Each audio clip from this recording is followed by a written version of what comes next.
Hello everyone, this is Darren Hart at American Legend Aircraft Company, and we're going to talk about Oshkosh. We can't be at Oshkosh this year. First time in 15 years we've been going, and this is the first year that we were not going to attend Oshkosh because of the COVID-19.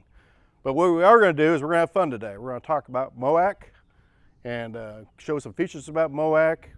And if everybody don't know what Moac stands for, it's for Mother of All Cubs. So anyway, let's start out this very front right here. This is a 8640 Cato prop that's behind a Titan IO 370 engine right here. So we're gonna open this up and show off this little engine right here. Hey, there's our compression checks right there. So when we did the annual inspection, looked like we have 78 and 79 on this side. So we'll just go ahead and pull those little stickers off because we already have the annual inspection. This airplane actually flew 200 hours in 1 year. Okay, as we go back about Moac, we're going to talk about the landing gear suspension. This is a monster shock system that we have on the aircraft, and on our landing gear, it's a 3x3 landing gear, which is basically moving the axle 3 inches forward, and we moved it 3 inches down. And the reason we do that is because we want to move that center of mass where when we apply the brakes, we don't want to go up on its nose is the reason why we do that. We have the Behringer 10-inch wheels and brakes and the Desser 31-inch tall tires. The other thing we did about Moac is we did a lot of changes to improve the slow flight characteristics of the aircraft. We added the leading edge slats, and these are the pivoting slats that come up as you get slower, and they'll just rotate, and what they do is they direct the airflow over on top of the wing. Moac's signature is, of course, these gun cases. We do not have guns in them right now, but it is an option if you're going to go in the back country. You can carry your guns with you and everything else. The other great aspect of Moac is that on a Cub, we're one of the only companies that have 2 doors. So you can actually open and close the doors in flight. We don't have any restrictions on airspeed. And the other big thing we have on Moac is we have 3 seats. As you zoom in there, you'll see a front pilot seat, we got a center seat, and then we got an aft seat in the baggage compartment. Really a cool little option that we have. At Moac, what we did is that we wanted to have the aircraft where it's as versatile of an aircraft that, as a Cub. So we wanted to present this airplane over to the military application market, and so one of the big things that we did is that we created a hatch. So that if you wanted to do a medevac operation, you can actually put a litter in there and do a medevac procedure and stuff. So what we're going to do is we're going to walk back here, and we have these little cord turn fasteners. And voila, now you see a nice hatch. And as you can see, if we have a litter, we can put that litter in through this hatch and go all the way up towards the back of the front seat right there and load up a litter that way. It's also great for hauling things. We can put about 40 pounds of baggage in this very back area. In the main baggage compartment, we could put about 200 pounds of weight in the main baggage area. The other thing we did with Moac is that we have these drop-down side windows. So on both sides, these things will actually rotate, and they'll drop down so you can reach down there and put items in your baggage compartment. The Moac comes out, and we extended the fuel capacity. We actually have 36 gallons of usable fuel, 38 gallons total in the aircraft. And on Moac, we kept the panel pretty basic. We have a Garmin 796 GPS, a JPI engine management system, and a Garmin G5 for our instrumentation and stuff. Okay, well, we're at Legend Aircraft, and we've been talking about Moac, but we're going to talk a little bit about how the airplane flies. So we got our ambassador, John Wisdom, has been flying our airplane. He actually flew in the Lone Star competition, won 2nd place. So John, why don't you tell them how the airplane flies and with the slats? And I sure will. John Wisdom, I'm chief flight instructor. I'm actually the chief fun guy, so I just do all the fun stuff. Darren makes it happen, and he's done a really good job. This plane flew 200 hours. I think I shocked him how many hours I put on it. I have flown this thing almost everywhere and loaded it with almost everything too. So I took it to a little grass strip fly-in, loaded it up, put my wife in the back seat, pulled the third seat out, put 2 bicycles in here, a tent, 2 folding chairs, a Yeti cooler, everything we needed for the weekend. And guess what? It was actually still in CG. Just put the heavy stuff back to about here, and all the bulky stuff come on back.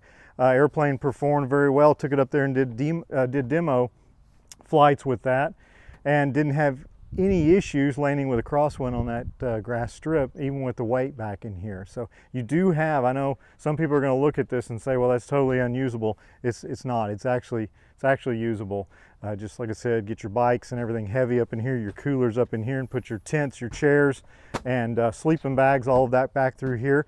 Don't forget your fly rods. They go right here, and you can zip tie them right up here for you. As far as the third seat, yes, we've had 3 grown adults, 3 grown men in here, and everybody wants to fly, right? So we even had the 200-pound guy in the back because everybody wanted their chance to control. So we have had 3 grown men in this airplane and flown it in crosswind, grass, pavement, everything. That's another thing. We know this will do good on grass. I know it'll do well on pavement as well, so you're not gonna have any trouble there.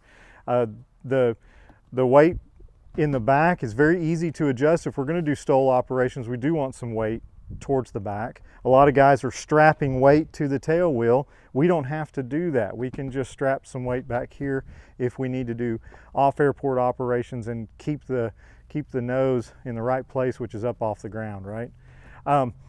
When we're flying Moac, we flew it for quite a while, about 150 hours without the slats on it, and it will fly, it will climb power on with 0 airspeed. It stalls power off with 0 airspeed. Very tame, just kind of a flutter stall, falling leaf stall. Starts to get a little tail buffet, and then it'll just drop. As soon as the angle of attack drops, you start climbing again. So it's very predictable. We put the slats on, and I was surprised. It's a real safety factor. So we don't have a lot of drag on the slats, but we do get a lot of safety factor. When the airplane stalls, it stalls predictably and nose down. Just the nose drops a little, start to fly, but you can hang it on the nose. Power on, you can hang it on the nose. Power off, the tail will stall first. The airplane will flatten out. You'll just touch down on the mains and roll out. Where I like it for students and training new owners, we can do a tail wheel transition for you, a new airplane. You don't have to be a tail wheel pilot to buy a Legend Cub. Come on up here, build your airplane. While you're building it, I'll get your training done. You can leave in the airplane. FAA also allows us now for an accompaniment pilot on the first phase, so I can join you for that too. So you can do your first flight in your Cub, even if you've never flown a Legend Cub before. Let's talk about that safety factor if we come around to these slats. So as you'll see, the slats have dual operation, inboard, outboard. With that, they open as you need them. And so if you get too slow and you get a gust of wind, and you could go into a wing drop and hit wing down, tail slipping around on you, the perfect ground loop. We've all encountered it. Some of us have done it, right? These will help with that. These will close open as you need them. You can maintain wings level and control that gust of wind. It's amazing how safe they make the airplane. So I'm recommending these to new owners, especially if you are. These aren't for advanced, they're for everybody. So if you're a new tail wheel pilot, I'd say go ahead and get slats as well. It's just going to make the airplane safer. Yes, I've put a gun in here and carried it around. Thankfully, I didn't need it. It's the new Texas, right? So we haven't needed them lately. Your wife can carry wine in this. Tie-down ropes work great. So put anything we want in these. Love these tires. If you're going to be off field a lot, bush wheels are great. But if you're on pavement like we are about half the time, these Aero Classics do a great job. They really do. Love the engine. Let's talk about that engine for a little bit.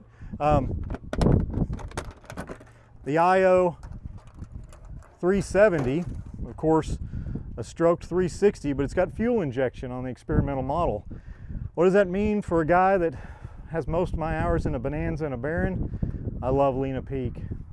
40 gallons of gas on board here. Can run this thing, if you're rich a peak, you're 13 gallons an hour. Can run it back, lose about 4 knots, and get 8 gallons an hour. If you want to go up high, a little tailwind, I know it sounds crazy in a Cub, but if you're doing a delivery or doing a long cross country, get up to 6,000 feet, you're going to burn about 6.87 gallons an hour, Lena Peak, doing 95 knots. And that's amazing. So we just gave you even longer extended range tanks if you want to use the fuel injection, and that's straight out of the factory. That's no gammy injectors, that's factory Titan injectors on that. So I think it gives the airplane a lot of capability. It's almost like having a turbocharged engine without a turbocharger. We have the extra horsepower for takeoff, then we can lean it back, and we're the same fuel burn as a 200 horsepower 0200 in cruise. I think that's amazing. These shocks right here, Shock Monsters from TK. He's got a Legend Cub as well. These really smooth out your landings. They'll make you look good. I always say I start you in a AL3, a J3 variant with the standard spring gear and some smaller tires, no flaps. And if you can fly that, you can fly one of these. That landing gear absorbs everything, and the flaps get you nice and stable, and the slats keep you wings level. It's pretty amazing. I'm amazed how quickly I can tailwheel train somebody in this to start wearing these airplanes. They fly that well. Comfort wise, spend a lot of hours in this airplane. 3 inches wider makes a big difference. More leg room, easier to get in and out of. The doors, put them wherever you want them. In flight, and I sit in that back seat all the time. It's like riding a motorcycle. You can fly these things from the front seat, from the back seat. I spend most of my time sitting back there in the back seat just smiling, enjoying the day. You get full view. Everybody says forward visibility. In the back seat, I don't need forward visibility. I've got both doors open. I can see both wheels on the runway. So just lay inside of the eye. You can fly your airplane front or back. When you're trying to sit different passengers in here, if you've got your friends want to take them flying, you just jump in the back seat. Remove these covers. These seats have bungee cords underneath them. So if you've got a tall guy, I've had a 6'8" student in the front seat of one of these. All I did was pull these pads off. He fit perfect. He says the first non-movable seat tailwheel airplane he's ever been able to fit into. And we didn't have to change the seat at all or take the pads off. Flaps nice and easy to get to. You really want to make this thing fly, start out with 1 notch, so 20 degrees of flaps. As soon as you've got 18 knots or 15 miles an hour on the airspeed indicator, jerk to full flaps and it'll come off the ground and you're airborne. Takes off really well tail low. I like to take off, lift the tail up and pull it straight away. Got good visibility. Braking is very nice. I'm of course a heel brake guy if you want to get a shot in there. We can do toe brakes or heel brakes. These are heel brakes here. Okay. Yeah, these are heel brakes here. Behringer heel brakes. I like those for training because I can tell my students to stay off the brakes, and that way, it's one thing I can't undo as an instructor is if you put too much brake in. Heel brakes, I can control those a little more. But if you like toe brakes, we can do that for you as well. Skylights are nice. You can put them. We've got the main skylight here. We can even do the L3 skylights as well, or L4, I'm sorry, skylights as well if you like those. There's so many mods. It's your Legend. You can build it the way you want it. So let us know how you want your Legend. I'll help you fly it well. It's gonna be my pleasure. Come on out and build one. How's that? Great job, John. So, so it's sorry we can't make the Oshkosh this year. We really wish we could have gone to Oshkosh and had a lot of fun and show Moac off and you know, we always have a great trip flying up there too. Yeah, I mean, it's a lot quite of fun. Adventure and stuff. Yeah. But you know, the way we're going to get a hold of us and you know, we're available. The best way is to look at our website, check us over. Legend.aero is our website. Our phone number is 903-885-7000. You can always talk to the ladies up there. They're very friendly and be happy to help you and direct you the right direction. And thank you. We just enjoy showing off our airplane and having fun. And John, what do you say? Let's just go fly. I like it. Let's do it. All right. Riverbeds, right? Riverbeds. All right, Red let's go. River. Thank you. Bye-bye. Appreciate you.